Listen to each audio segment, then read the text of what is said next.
Hey there, race fans. It's Race Day Top 5 with me, Frank 5. The round of 12 is officially underway in Viva Las Vegas.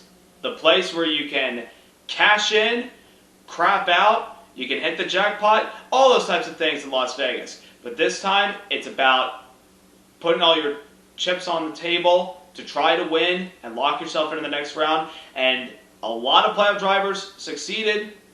Some didn't. But one driver cashed in big. Let's talk about all that went down in the first race to open up the round of 12.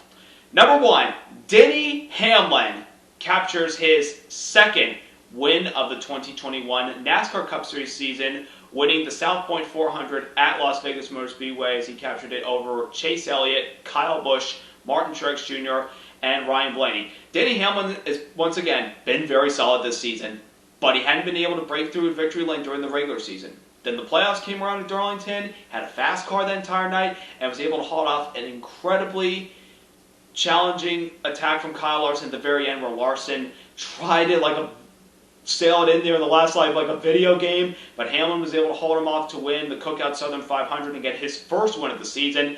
And you know what happens when Denny Hamlin wins? He gets hot. And he's been hot the last few weeks. The runs he's had have been very, very solid ever since his Darlington win. He had a second place finish at Richmond, his home track. Had a nice ninth place finish the following week at Bristol, especially after recovering from a cut tire and hitting the wall late with 100 laps to go after hitting Kyle Larson in his left rear quarter panel. It hurt the right front tire of Hamlin. He hit the wall, but he was able to come back and he was able to salvage a nice ninth place finish.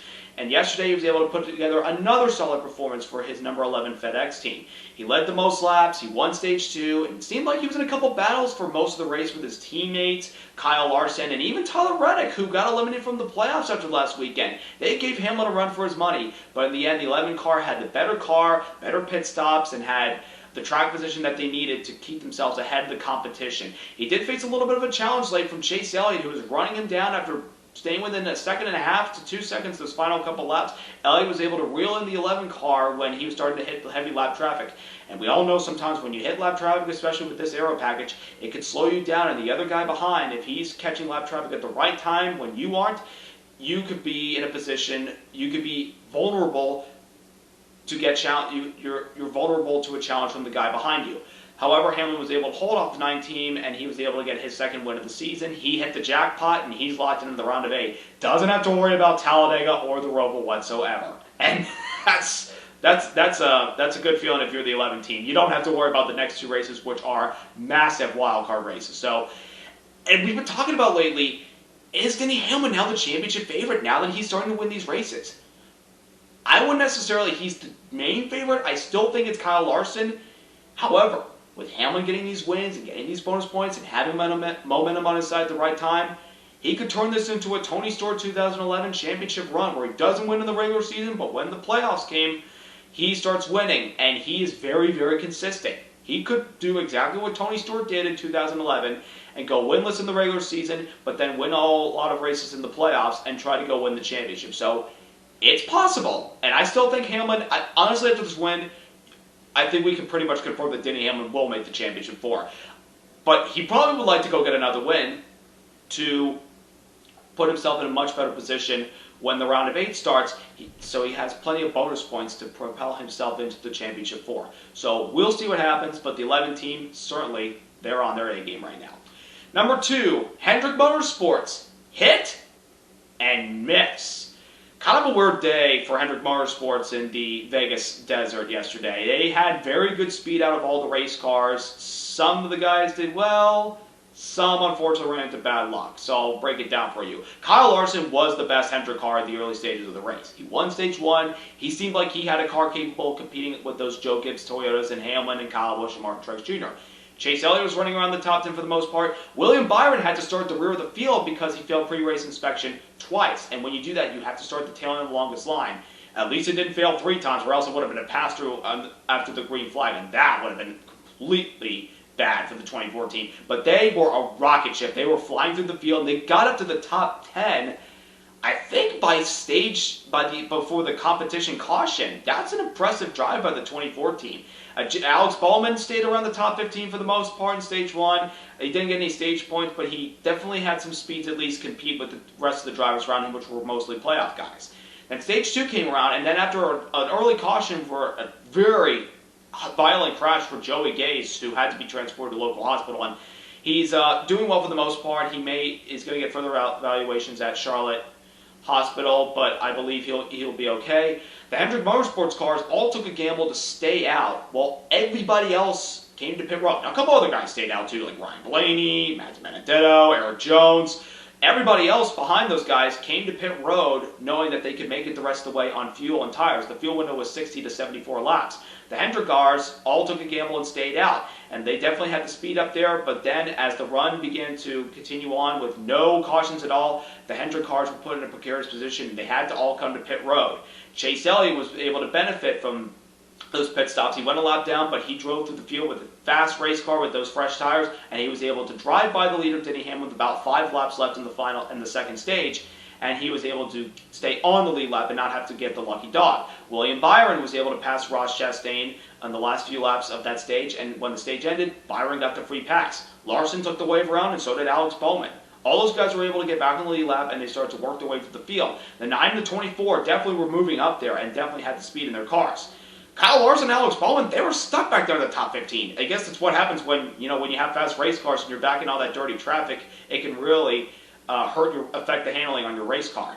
Well, when the final pit stops under green came around with about 50 laps to go, Chase Elliott gained the most spots on pit road, was able to propel himself from 4th to 2nd, and put a late race challenge on Denny Hamlin. Wasn't able, obviously, to capitalize, finished behind by at least a tenth or 2/10 of the last lap, but still nonetheless a great performance by the 9 team. Kyle Larson had to only settle for a 10th place finish, which is kind of odd, and I honestly thought he was going to win this race considering he won here in the spring, and we all know how good he is at this 550 horsepower package and the mile and a half this year.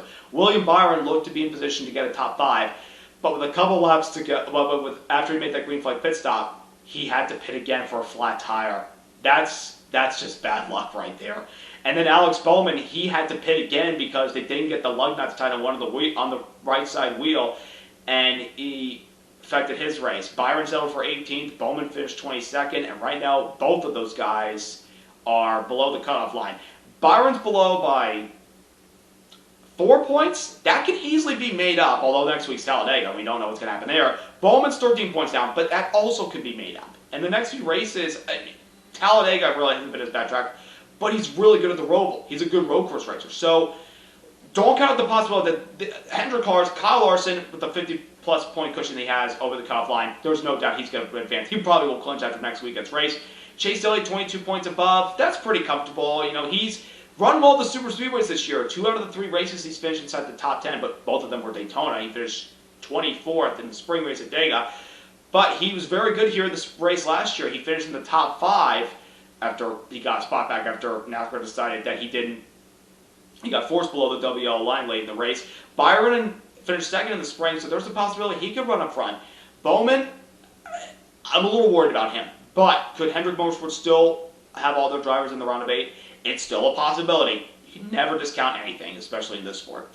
Number 3, playoff drivers, other than the guys that I just mentioned, that were able to capitalize on solid runs. Kyle Busch, Martin Truex Jr., solid runs. Top 5 runs all night. And Truex, also like Byron, had to start the tail end of the field to start the race for failing pre-respect twice. He took him a while, but he was able to get up there in the top 5. I felt like he was going to at least put a challenge on Denny Hamlin, but I don't think he necessarily had the car as good as Hamlin's did. But nonetheless, a good top 5 for Truex. Blaney was able to bounce back from pitting under green like with those Hendrick cars. He was able to get the wave around and fought his way back for a 5th place finish. Brad Keselowski, quiet but consistent. A 7th place run for the 2 teams. Nice run in general. Kevin Harvick, after what happened with him and Chase Elliott last week, he came in with a little bit of fire. But early in the race, he made contact with Matt Benedetto and hit the right front fender, and that may have affected the aero on his car. And aerodynamics can be pretty big at these mile and a halves, especially with this 550 horsepower package. Harvick was able to squeeze a 9th place finish out of it. He's 6 points below the cutoff line, but you know what? It's not necessarily bad. The question is, can he get more points or at least win one of his next 2 races? It's going to be a little tough for the 4 car. We'll see what happens. Joey Logano got 11th place run out of it. And later in the race, he was complaining about he may have a vibration like he didn't get all the lugs. The crew didn't get all the lug nuts tight on one of those tires. He was able to cruise it home for an 11th place finish, which isn't bad, but certainly isn't great. He is, however, 4 points above the cutoff going into Talladega. And we all know Logano's fast at these super speedways, but he can also be very, very aggressive and could get himself caught up in a position where he could wreck the race car and lose a lot of points. So the guys in the playoffs, they definitely capitalized on solid runs. Most of the guys did. Most of the Gibbs cars, 2 of the Hendrick cars, all the Penske cars, and Kevin Harvick, they were all able to at least get good finishes out of last night's race. Number 4, playoff drivers, obviously, that didn't capitalize. I talked about William Byron. I talked about Alex Bowman. I haven't talked about Christopher Bell. They did not have a good run at all last night. They were running in the top 15, top 20, and then the competition caution comes out, and coming to pit road, he's really hard on the brakes. He's coming in too fast. He hits the brakes really hard. He rear ends the left rear of Kurt Busch's number 1 car. And that damaged the right front fender of Bell's car. They had to work on it. He eventually lost a lap, and that didn't help him. He never got his lap back. And he stayed a lap down pretty much the entire race. He finished 2 laps down in 24th position, and he's now 25 points below the cutoff. I think Alex Bowman's point cushion, 13 points, can be made up. Christopher Bell has to go win his next few races. He's pretty good at super speedways as long as he keeps it clean, and he's a good road course racer. He finished 2nd at Road America to Chase Elliott earlier this year. So there's still a possibility Christopher Bell can win a race and make it to the round of 8. But this is kind of a big challenge for him. I mean, a lot of us probably expected Christopher Bell to probably get axed in this round. If I predicted he was going to get axed in the round of 16, I was wrong. He made it to the round of 12, and kudos to that team, but they barely escaped that tire incident they had late last week at Bristol to make it into this round. And already they're behind the 8 ball, and I don't think they're going to climb out of this hole right now. It's really going to be a difficult challenge for this 20 team, but we've seen stranger things in the sport, haven't we? And number 5, the rules package. This 550 horsepower package. Yeah, people say, oh, it's good for restarts. Then we get longer to run, they start to get spread out, it becomes boring. I get everybody has their opinion on this 550 horsepower package, and you know, we have 2 more races with this package before we get ready for the next gen car next year. I'm excited about next year's car, and I can't wait to see what it can produce as far as the racing is concerned. The restarts in Las Vegas with this 550 package is incredible. They're 3 and 4 wide. I don't understand how these guys don't wreck. They're literally drafting like they're at Daytona or Talladega, and we're going to Talladega next weekend. I don't understand how these guys don't crash. It's unbelievable the control these guys have over the cars. Sometimes I see a guy get loose in there, I'm like, oh no, there's going to be a crash, there's going to be a crash. But these guys, Cup veterans, Cup young guns, Cup rookies, these guys know how to hang on to these cars with this package on these restarts when they're racing side by side like that. And the side by side action for the first 5-10 laps after restart are phenomenal. Then 15 laps later, they start to get spread out and it gets a little bit boring. I'm not trying to be negative. I think the 550 horsepower package has been a hit or miss. It provides some good racing at times, and sometimes it can be kind of meh. But we wanted to bunch everybody up for these races because in the past people complained about these 1.5 miles are boring when sometimes you get spread out after 5 and 10 laps. Well, we wanted a package to bring all these cars together at 550 horsepower, slow the cars down and bunch them up together. That's what we're getting. 5, 10, 15 laps, racing's good. A couple laps later after that, it starts to spread out and it gets boring until we get a yellow and we get another restart.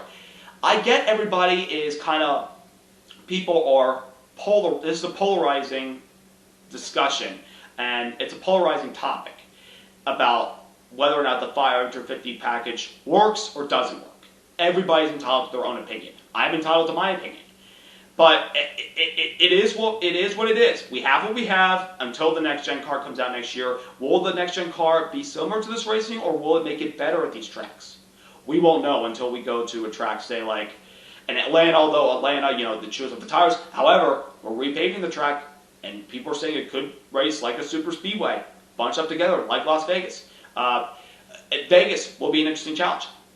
Texas, will it be good in the fall next year? A couple other miles. Charlotte, for example. We don't know how this package is going to be next year with the next-gen car, but hopefully it can provide good racing for the fans. We want good racing. We want close competition. Hopefully this car will bring it next year. With this package right now, we've got what we've got, and I'm just going to leave it like that. I also want to give a quick shout-out to a couple of guys that had nice top 10 runs after getting eliminated from the playoffs last weekend. Tyler Reddick and Kurt Busch. Tyler Reddick put a challenge at Denny Hamlin in the final stage, and it looked like it was going to be those two battling it out. But Reddick stayed out longer than everybody else when it came to green flag pit stops, and he lost his track position and fell back to 6th. Nonetheless, though, great run by the 18. And Kurt Busch, I felt like he was going to make it to the round of 12 after what happened, after, the consistency he had in the summer. But he didn't have it in the round of 16. Really, the crash at Richmond hurt his chances. And him running bad at Bristol, which you don't see out of Kurt Busch. I was completely shocked. He ran bad at Bristol and didn't make it. But yesterday, he had a really good race car. If he was in the championship, if he was still part of the playoffs right now, there's no doubt Kurt Busch would have had a pretty decent points day. Would he have been a couple points below the cutoff? Yeah, probably. But he still would have had a good run.